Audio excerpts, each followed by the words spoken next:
100 years ago this month, at 11 o'clock in the morning, on the 11th day of the 11th month, 1918, world leaders signed the armistice that ended the First World War.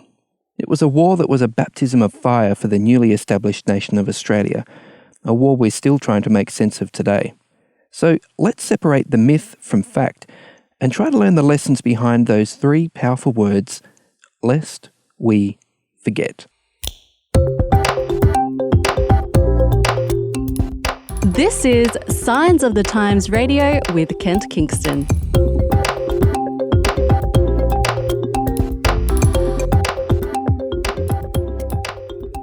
Well, it's fantastic to have with us here on Signs of the Times Radio Associate Professor Daniel Reynaud from Avondale College in New South Wales. How are you, Daniel? I'm very well, thank you. Now, Daniel, your passion and your discipline and your profession is in the area of modern history, and that's why we have you here on the show, because you've written a book just recently focusing on those Anzac soldiers at Gallipoli and their spirituality in particular, those faithful diggers, Anzac soldiers speak. Wow, it's really incredible. How's that book been received so far? Quite well. Actually, it's not just about soldiers at Gallipoli. It's about their spiritual engagements during that time. So not just religious, but spiritual in general. Okay. Although given the time, that mainly meant religious because that's how they understood it. Yeah, sure. But no, it's had a good reception. It's a topic that Australians seem reluctant to talk about. Okay. Generally speaking, we've been a culture that hasn't put religion in the public sphere. And especially Anzac history, we're not interested in the religious history of it.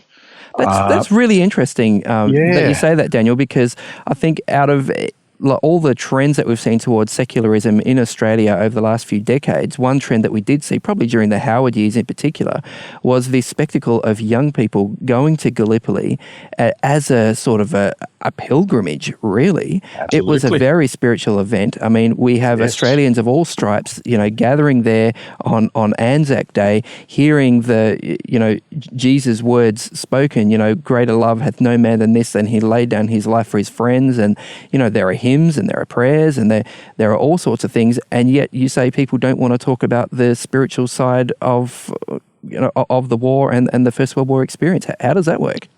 Look, it's a great irony. The fact is, as many secular commentators have noted, that the Anzac narrative, the Anzac legend, is Australia's secular religion. Yeah. That's widely accepted. But what you're not allowed to talk about is the religion of the actual soldiers themselves. And I find that intriguing that we have made their story our spiritual core, but we don't know what their spiritual core was.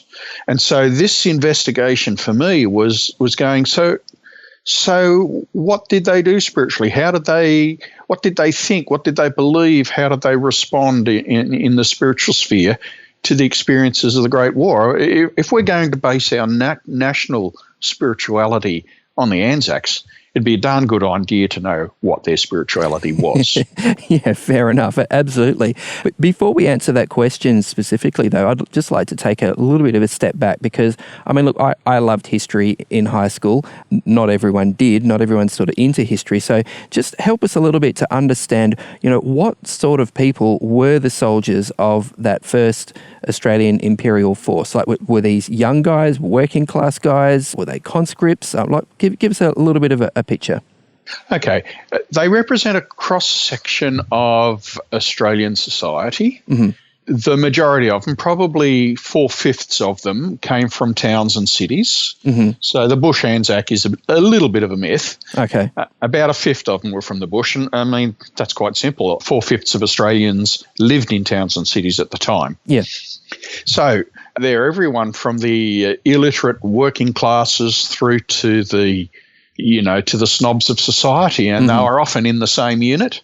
And while the better off had a better chance of being officers, it was not unusual for, gentlemen farmers to find themselves being commanded by people who would have been their employees. In fact, in one case I've read about, the officer was an employee of a man in his unit in civilian life. Wow. But in the army, he got to tell him what to do. Oh, so there was a degree of meritocracy in the army. It didn't sort of matter in some senses what your social background was. If you showed yourself capable, you could end up in command of a unit or a regiment or whatever with people who were your elders and betters sort of under your command. Yes, it was an accidental meritocracy in that the Australian Army wished they could call on, enough gentlemen, enough middle-class people to be officers, but we didn't have the population to do it. So unlike the British Army, we had to select people who were merely good at their job. Oh, okay. So, we often pat ourselves on the back for meritocracy in our officer ranks, but that was accidental. It wasn't designed that way. Oh, okay, fair enough. So what was everyday life like for these guys, like on the front, whether it was, as you say, the Western Front or Gallipoli or elsewhere? Well, it does vary a bit from front to front. At Gallipoli, you couldn't get away from the front because the slice of coast that they held was so narrow that even the generals were under daily artillery fire. Wow. So, Gallipoli's different. But if you're looking at, say, Palestine and particularly France, where the bulk of Australians served, we often have the idea that they're in the front trenches fighting all the time. Actually, they would spend maybe less than a third of their time at the front. And even at the front, they'd be rotated through the very front trench, then the reserve trench, and then the support trenches. And the rest of the time, they'd be out of the line. They'd be training, they'd be resting, or they'd be doing kind of support work, bringing up supplies.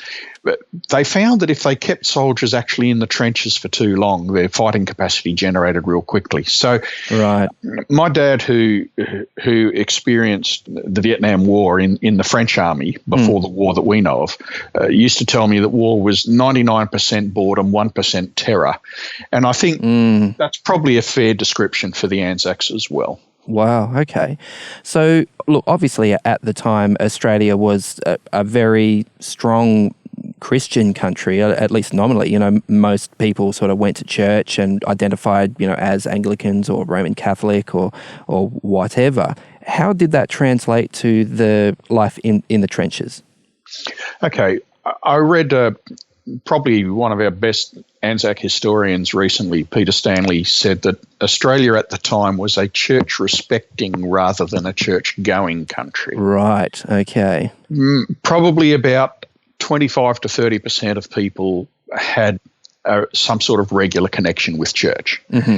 So the bulk of the Anzacs were not church-going folks, but as Stanley rightly notes, they were church-respecting folks. So, religion had an honoured and respected place in society. Right. So if you asked them, are you a Christian, the answer would be yes. Absolutely. Even if they were essentially, Christmas and Easter Christians.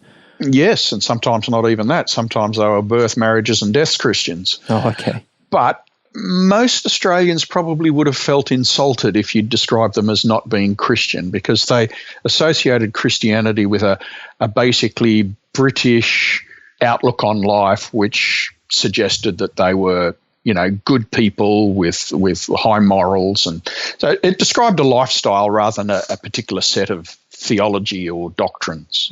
Okay. All right. Now, so in your book, Anzac Spirituality, the First AIF Soldiers Speak, you actually look at their war diaries, it is the first AIF Soldiers Speak, and we actually have a review in this month's edition of Signs of the Times magazine by Jeff Treelaw, and he is quite impressed by the range of different people that you have speaking there, and to hear those soldiers in the first person. What do we learn about these guys from hearing directly from their pens about what they cared about, what moved them, and indeed their spirituality as well? I guess what we hear is their thoughts and their emotions. A highly respected historian, Bill Gamage, said that having read the diaries of 1,000 soldiers, he was surprised that they didn't talk about religion. Oh, okay. I've also read the diaries of 1,000 soldiers, and I find that more than a third of them talk about religion. Oh, okay. And they have opinions, and generally strong opinions. And what struck me, I was actually quite surprised, was how often their opinions are favourable to religion. Now, So how do you explain the difference between your interpretation of the diaries and another historian's interpretation of the diaries? What's going on there? Is it a matter of the sort of the lenses that you put on as you're reading those diaries, or something else? No, look, I suspect it's lenses. Australian historians often begin with the notion that Australians are not concerned with religion, and a few historians have noted that religion is consistently overlooked as a factor in Australian history. And if you read Gamage's book, The Broken Years, very famous book and very, very important book, it's actually stuffed full of quotes about religion. Oh, wow. But he didn't recognise it because he, I don't know, he just didn't. I've deliberately set out to do so. And so those quotes stand out for me. And perhaps some of them didn't for particular reasons. For instance, if a guy writes in his diary, went to church every Sunday, in his diary at Gallipoli, you might go, well, that doesn't say much. But then you've got to remember that going to church at Gallipoli wasn't compulsory and was potentially dangerous, because a group of men sitting around the open could be more easily shelled. So actually, recording that you went to church every week at Gallipoli is a statement of your commitment to church. Okay. And so what about, it's interesting that you don't focus on your book isn't called the Anzac Religion, it's called Anzac Spirituality. So it seems that you're looking at something that's maybe a little more personal than just and sort of external loyalty to a particular, Christian denomination. What do you find out by looking at what they said about their actual spirituality? What was going on, deep in their hearts? By and large, the age I'm looking at, the First World War, they really wouldn't have understood what we do by the term spirituality. So I'm applying a term we use today backwards. Right. But I'm doing it because if we talk about religion today, we've got such a narrow concept of what it is. They probably thought of religion in the way we think of spirituality. Okay. All right. That is to say, nearly all their discussion of spirituality is done through a religious framework. However, the final chapter of the book looks at manifestations of spirituality outside of religion. Oh, yes, such as? Such as, spirituality is one of those things we think we know, but very hard to pin down a definition. I basically defined it as any expression of the human spirit, particularly in looking for higher meaning. And so, for instance, some will write in absolute raptures about nature scenes, and obviously it lifts their spirits. Letters from home will change the dynamic. Music, sport in some cases. There's a whole range of activities we do as human beings to feed the soul, and without necessarily referring to religion. So that chapter focuses on that. Okay. All right. So I guess when you're in a situation where, there are people dying around you, that death is a reality of the soldier at war's life. Did you see them, like through their diaries and through their letters home, trying to make sense of this sort of life and death situation they were in? Absolutely, that's very consistent, and here we get to deal with some popular misconceptions. The famous statement, "There are no atheists in foxholes." My study shows that the longer they're in the foxhole, the more atheists they become. Right. Okay. That is to say, approaching their first battle, most soldiers got very thoughtful. Church attendance skyrocketed, the sober reflection in diaries and letters home. But the longer they survived, particularly in the First World War, where survival didn't seem based on skill but sheer luck, the longer they survived, the less likely they were to see the hand of God in it on a minute-by-minute basis. And they kind of put it down to fate or luck. So, look, a lot of time we see the First World War as destroying faith. I've got evidence that soldiers lost their faith in the First World War. I've got evidence that soldiers found faith for the first time in the First World War. Okay. I've got evidence that non-believers had their non-belief confirmed by the war. I've got evidence that believers had their belief confirmed by the war. So it's difficult to draw a single generalization. What we need to do is recognize that spirituality in general and religion in particular played a more important role in their lives than we've generally acknowledged. That is, soldiers actually thought about these issues. They argued the theology. They wrestled with how can there be a good God after the Battle of Pozieres, which was a living hell. Yeah. They do ask themselves those questions, and they don't offer trivial answers. Do they offer answers that might be useful for us living now in the 21st century, 100 years later? I think so. And the answers aren't all in the same direction. Different soldiers come to different conclusions. Yeah. And I think that's important to recognise. So we can't use it as a polemic for religion or against religion. These are real people who are bringing the totality of their life experiences to a very specific event and going, how can I make sense of it? And the ways in which they do that are fascinating. Yeah, wow.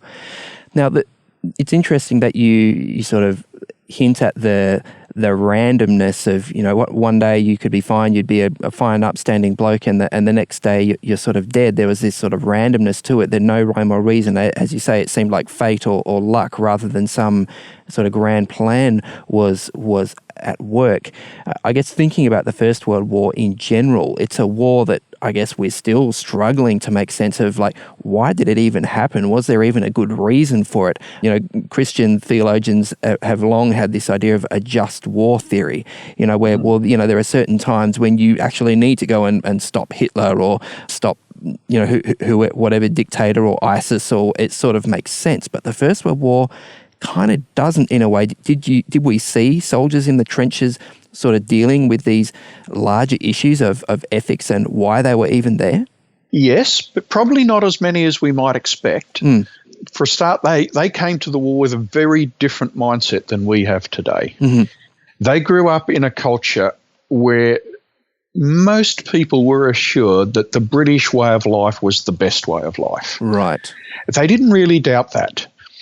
They had a very firm conviction about white Australia. Most Australians at the time believed that keeping Australia for the white man was actually the morally right thing to do. They didn't question that. And they actually fought to keep Australia white. So the reasons why they fought, we might struggle with a bit today. Our values have shifted. But there was a fairly universal acceptance of that. Very occasionally you'll find somebody who casts a bit of doubt. Tom Richards is a famous one, very famous rugby union player. And he kind of questions the morality of the war. It didn't stop him from going, mind you. But when you consider that all of the Anzacs were volunteers, naturally those who were deeply opposed to the war wouldn't have signed up in the first place. Right, okay.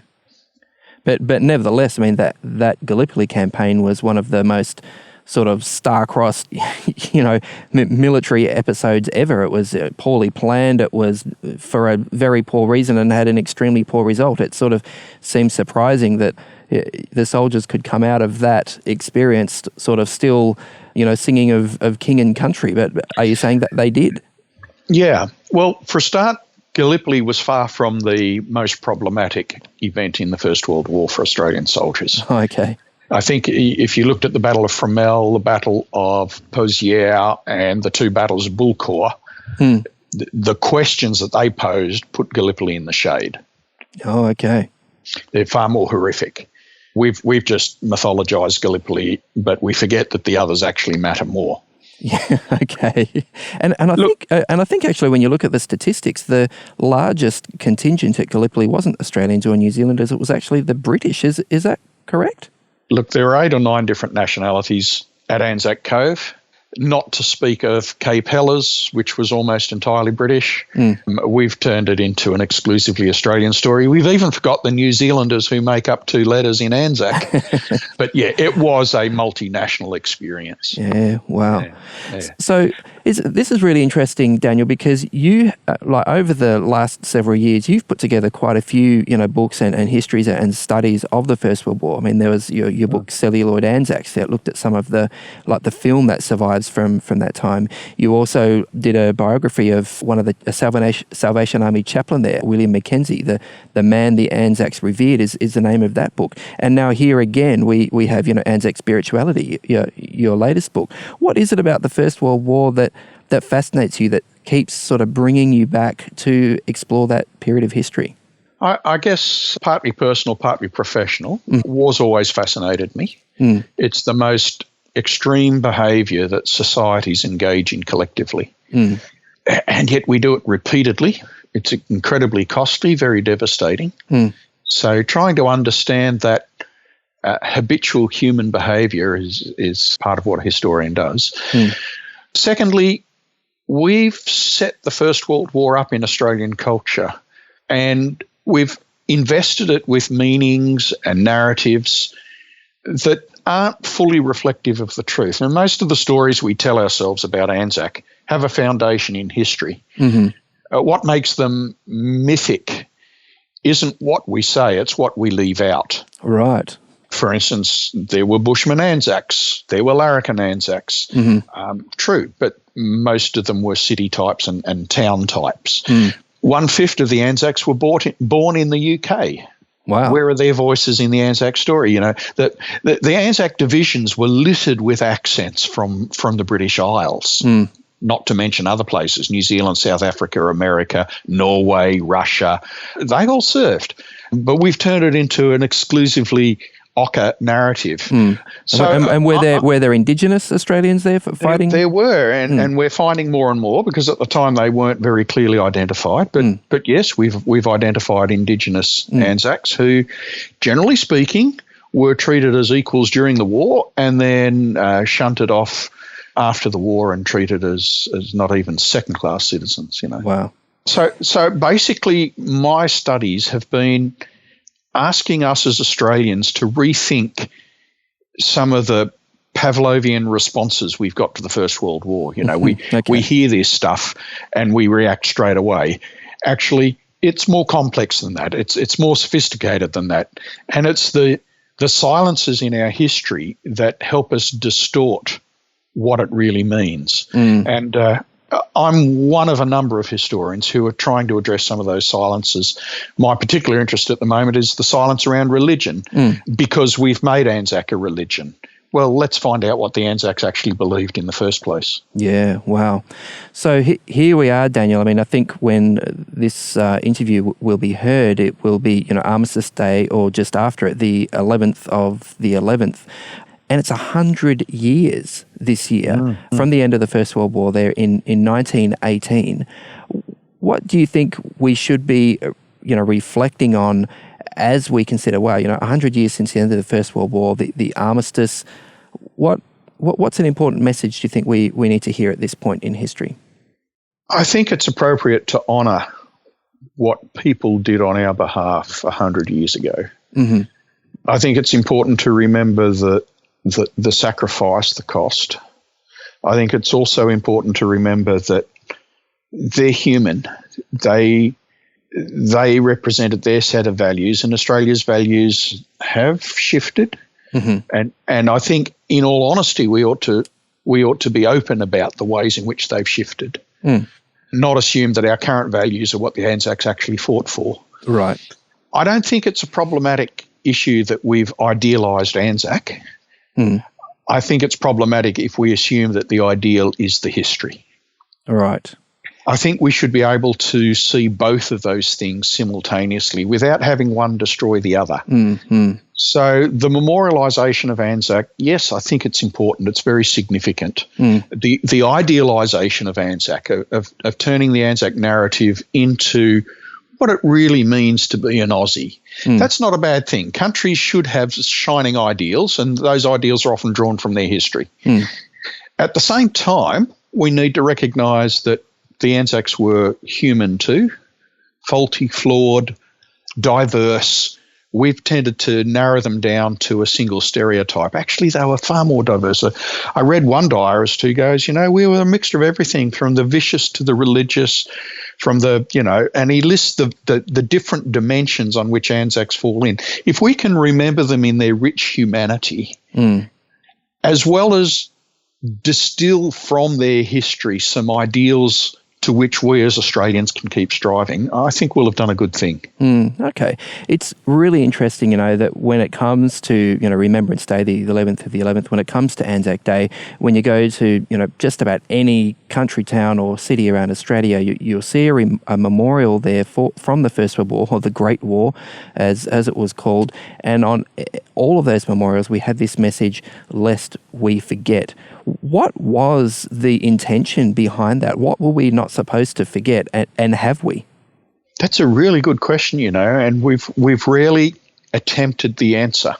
Okay. We've just assumed, lest we forget. Well, the first thing we want to remember is the sacrifice soldiers made, and I think that's the way most people remember it.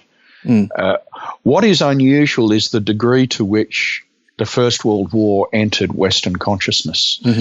Prior to this, generally we buried the war dead in anonymous graves. Oh, right. First World War is the first time we've made a cult of the burial of the dead, of the war dead. Yeah.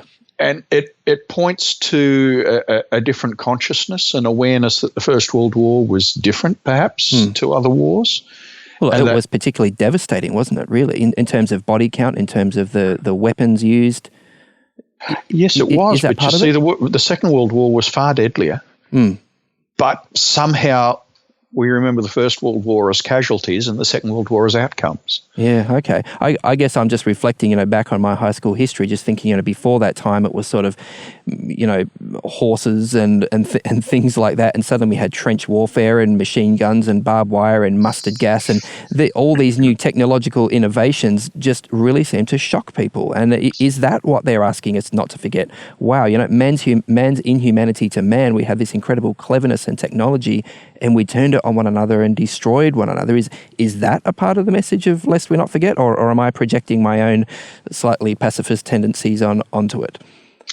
Look, I think we all project. I think the people who came up with the phrase "lest we forget" were projecting their hopes onto it. Yeah. So I think we need to recognise that's what happens. It's inevitable, and it ought to be. Lest we forget what? That's a really great question. There were times when people said, "Lest we forget that we're here to defend white Australia." Current Australia is happy to forget that, and I think well done. Yeah. Lest we forget all sorts of things. There's no end of lessons we can learn from history, but it seems as if we need to relearn them. The world is currently in a cycle of reverting to fairly nationalistic, exclusive, xenophobic behaviours. And I'm going, as a historian, oh dear, we seem to have forgotten.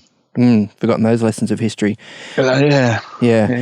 Hey, well, thank you so much, Daniel Reynaud, for helping us, remember through your book. The book is called Anzacs Spirituality, the First AIF Soldiers Speak. How do we get hold of that book, Daniel? Because it's a history rather than, a mainstream sort of popular novel. Is it hard to get hold of, or fairly easy? It should be fairly easy. You can get it online through the usual book distributors, or you could simply go to your local bookshop with the title of the book, which you can get offline. Okay. And tell them, I'd like a copy of this book. Excellent. And fairly good reception so far?